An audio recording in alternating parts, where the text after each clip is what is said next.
Hey guys, so this is a video about how I knit, which is the Irish Cottage knitting style or lever knitting. I've even heard some people call it pit knitting. Basically, I kind of learned on my own and with some help, and so I'm not quite sure what style this fits into. I've seen a lot of different ways it's done, but this is how I do it. I've had a lot of people ask me, so I figured I'd just do a video and show you how I do it. But basically, first of all, you take your needles. You need longer needles than normal, by the way. 14-inch long needles seem to work. And you take the end of the needle and you basically just tuck it up into your armpit. And you bring your arm down next to it and you just are holding the needle stationary in your armpit. It doesn't have to be super tight, but enough that it holds it stable. So it's a stationary needle.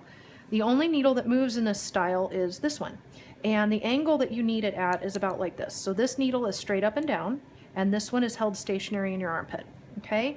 And the movement that you're going to do goes back, I can help it by loosening up my stitches, back and forth like this, okay? I'll show you here in a minute. So anyway, you've got your needle tucked in your arm, and this is how I wrap the yarn for my tension. I go between these two fingers, so the yarn is going to trail off my hand like this.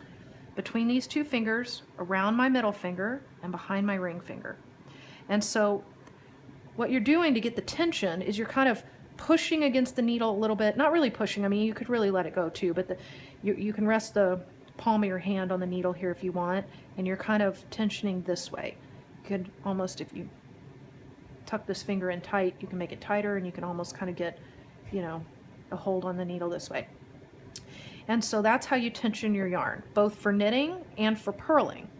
And this technique is really awesome for ribbing. I used to hate ribbing because it took forever, but when you want to knit, you just bring the yarn behind, and when you want to purl, you bring it forward. And it's a really fast, fluid movement for going back and forth between the two. I'll show you here in a minute. But we're going to start off doing a knit stitch. So basically, let me just not make that so tight. So again, between these fingers, around this one, and then you tension like this.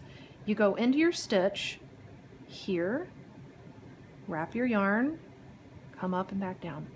So that's a knit stitch right there, around. And so when you're kind of wrapping this around, you're just kind of going around this way, just like that. It's a real fluid movement. I learned how to do this because I was having a lot of wrist pain from crocheting and knitting, and elbow pain and just all kinds of stuff. So I was looking for something that'd be super fast, which this is, and wouldn't cause me so much pain, which it does not. So I love it. So again, a knit stitch goes like this and around and back down. And when you get going, you can really get going really fast. I mean, you can get into a rhythm. I'm not as fast as some people for sure, but it's much faster than my old style used to be. And you just kind of come around this way. And so kind of when you're wrapping, if you get going really quick, you're kind of advancing the stitches with these two fingers here kind of as you go along. You're kind of just working to push them up as you go. So again, the knit stitch behind and around and off. And kind of while you're doing that movement, you're kind of advancing the next stitch.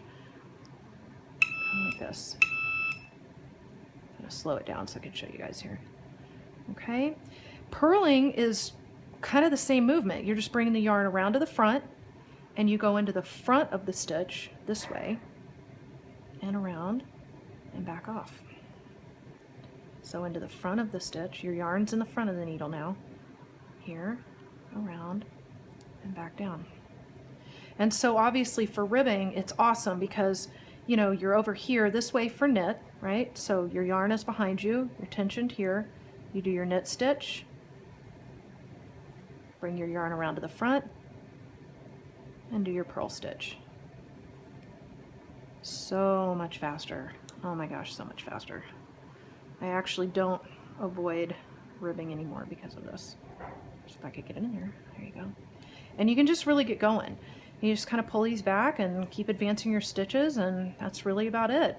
The pressure, the way you're holding it is kind of, again, you're tucked under your arm. You've kind of got the palm of your hand on the needle here, and you're wrapped and you're kind of feeling the tension here. So this finger kind of guides the yarn around for both stitches. And, your movement is just like this. And when you get better at it, you can keep these movements really small and really fast. Keeping your yarn advanced is helpful. So like this. And you can really just kind of get into a rhythm with it. The key is just long needles and you just kind of get in the groove. So anyway, I hope that helps for everybody who wanted to learn how I knit. A lot of people knit, and it's just a good, fast way to do it. Hopefully pain-free for you as well. So anyway, hope that helps you guys. Thanks.